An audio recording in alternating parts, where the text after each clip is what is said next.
గ్రామీణ పేదల కోసం గతంలో ప్రభుత్వం ప్రవేశపెట్టిన మహాత్మాగాంధీ గ్రామీణ ఉపాధి పథకాన్ని బీజేపీ ప్రభుత్వం రద్దు చేయడం దుర్మార్గమని సిపిఎం పార్టీ నాయకులు ఖండించారు.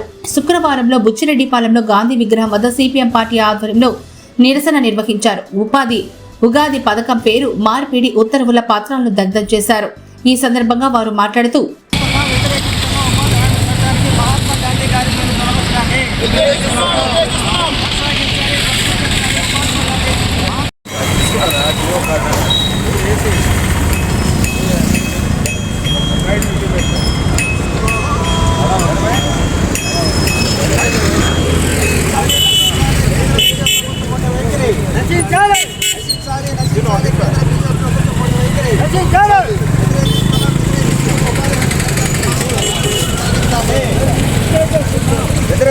కొనసాగించాలి ఉపాధి హామీ చట్టానికి మహాత్మా గాంధీ గారి పేరును కొనసాగించాలి. తిరస్కరిస్తున్నాం ఉపాధి హామీ చట్టానికి పేరును వ్యతిరేకిస్తున్నాం ఉపాధి హామీ చట్టానికి మహాత్మా గాంధీ గారి వ్యతిరేకిస్తున్నాం ఉపాధి హామీ చట్టానికి మహాత్మా గాంధీ. వామపక్షాలు పార్లమెంట్లో 63 స్థానాలు ఉన్నాయి. ఆ రోజు గ్రామీణ ప్రజలు సుఖంగా జీవించాలని, వాళ్ళకి పని కల్పించాలనే ఉద్దేశంతోనే ఆ రోజు వామపక్షాలు కాంగ్రెస్ సపోర్ట్తో వామపక్ష సపోర్ట్తోనే ఆ రోజు కాంగ్రెస్ గవర్నమెంట్ మనం సాగింది. దానికోసంగా ఈ ప్రజలకు మేలు చేయడం ఉద్దేశంతోనే ఆ రోజు పోరాడి పార్లమెంటులో ఈ పథకాన్ని అమలు చేశారు. అందుకని ఆ రోజు కాంగ్రెస్ గవర్నమెంట్ మహాత్మా గాంధీ ఉపాధి హామీ పథకం పేరు పెట్టి ఈ దేశంలో కొన్ని కోట్ల రూపాయలు కేటాయించి ఉపాధి ప్రజలకి మేలు చేసేందుకు ఉపయోగపడింది. అయితే బీజేపీ గవర్నమెంట్ అధికారంలోకి వచ్చిన తర్వాత రాను దీన్ని కేటాయించిన నిధులన్నీ తగ్గిస్తూ వచ్చి ఈరోజు ఒకేసారి ఆ మహాత్ముడి పేరు తీసేయడానికి ప్రయత్నించారు. ఆ రోజు ఆర్ఎస్ఎఫ్ గొండాలు మహాత్మా గాంధీని చంపేశాయి. ఈరోజు ఆయన పేరునే తీసేసి ఈ భారతదేశంలో ఆయన పేరు ఉండకుండా చేయాలని ఆలోచనతోనే ఎన్ని చేశారు.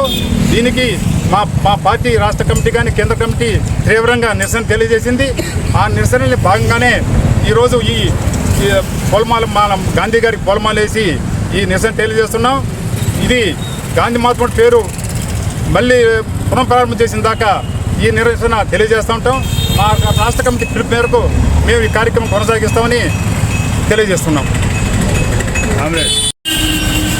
లోని గాంధీ విగ్రహం వద్ద నిరసన కార్యక్రమం చేపట్టాలని సిపిఎం పార్టీ రాష్ట్ర కమిటీ పిలుపునిచ్చింది.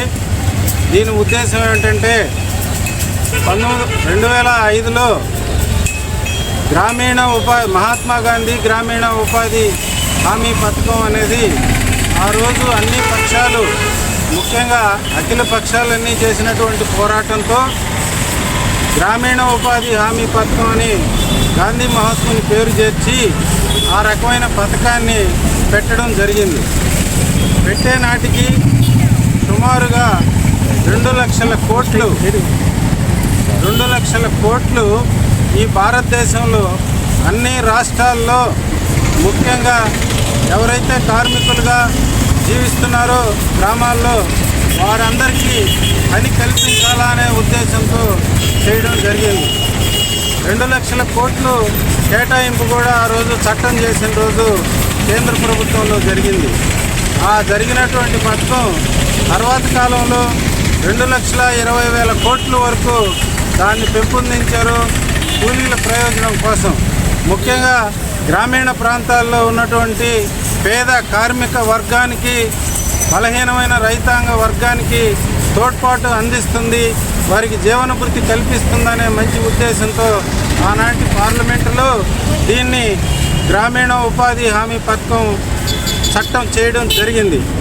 ఈ జరిగినటువంటి పథకాన్ని ఈరోజు బీజేపీ ప్రభుత్వం గడిచిన 9 సంవత్సరాల్లో నుండి దీన్ని ఎలా నిర్వీర్యం చేయాలనే ఉద్దేశంతో మొదలుపెట్టి ఈ రోజుకి ఆ పథకంలో గాంధీ మహాత్ముని పేరుని పక్కకి తొలగించి దాన్ని వేరే విధంగా పేరు మార్చడం జరిగింది. అదొక భాగం.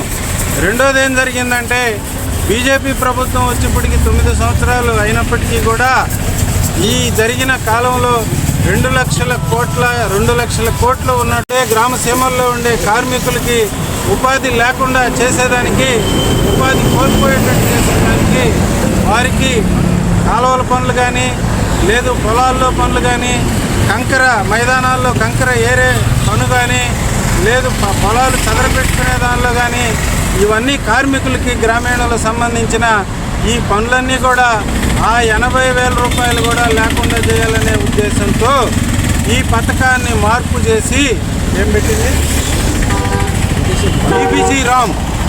విబిజీ రామ్ అనే కొత్త పేరుని నామకరణం చేసి రామ్ అనే పదాన్ని కూడా దీనిలో వచ్చేటట్టు బీజేపీకి అనుకూలంగా ఆ పేరును చేర్చి మహాత్మా గాంధీ పేరుని పక్కకి నెట్టడం జరిగింది. దీనికి వల్ల ఈ భారతదేశంలో 2,20,000 కోట్లుగా మొదలైనటువంటి గ్రామీణ ఉపాధి పథకం ఈరోజు చివరికి వచ్చే లోపల 80,000 కోట్లుంటే ఆ 80,000 కోట్లను కూడా లేకుండా చేసి ఈరోజు ఆ 80,000 కోట్లను కూడా పేరు మార్చి కేవలం దాన్ని పథకంగా మాత్రమే పెట్టడానికి ప్రయత్నం జరిగింది. అంటే చట్టంగా ఉన్నటువంటి ఉపాధి హామీ పథకాన్ని చట్టం అనే మాట చట్టంలో లేకుండా చేసి దాన్ని పథకం కింద మార్చడంలో అర్థం ఏమిటంటే, పథకం అనేది ఎప్పుడైనా ఏ ప్రభుత్వంలో కావాలన్నా ఉంచవచ్చు, లేదంటే తీసేయచ్చు. ఆ రకంగా చట్టం చేసినటువంటి పథకాన్ని చట్టం లేకుండా ఒక పథకంగానే దీన్ని మార్చి దానికి పేరు మార్చేసి ఈరోజు బీజేపీ ప్రభుత్వం కొత్త నిర్ణయం తీసుకుంది.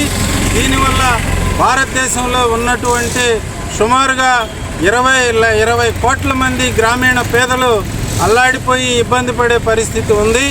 ఆ పేదలు, కార్మిక వర్గంలో ఉండే రైతులు, వీళ్ళందరికీ ఉపయోగకరంగా ఉండే పథకాన్ని ఎత్తేసిన దానికి, లేకుండా చేసిన దానికి, కొత్త చట్టం రూపొందించిన దానికిగా సిపిఎం పార్టీ రాష్ట్ర కమిటీ, కేంద్ర కమిటీ ఈ నిర్ణయం తీసుకొని నిరసన కార్యక్రమాలు పెట్టాయి. ఈ కార్యక్రమాన్ని ఇంతటితో మేము ఆపకుండా ఈ చట్టాన్ని యథావిధిగా కొనసాగించేంత వరకు ఈ పోరాటాన్ని సిపిఎం పార్టీ చేస్తుందని చెప్పి మేము తెలియజేస్తున్నాం. నశించాలి కేంద్ర బీజేపీ ప్రభుత్వం అంటే వైఖరి. నశించాలి. తిరస్కరిస్తున్నాం ఉపాధి హామీ చట్టానికి విబిజీ రామ్జీ పేరును నిరసిస్తున్నాం బీజేపీ ప్రభుత్వం అంటే వైఖరి.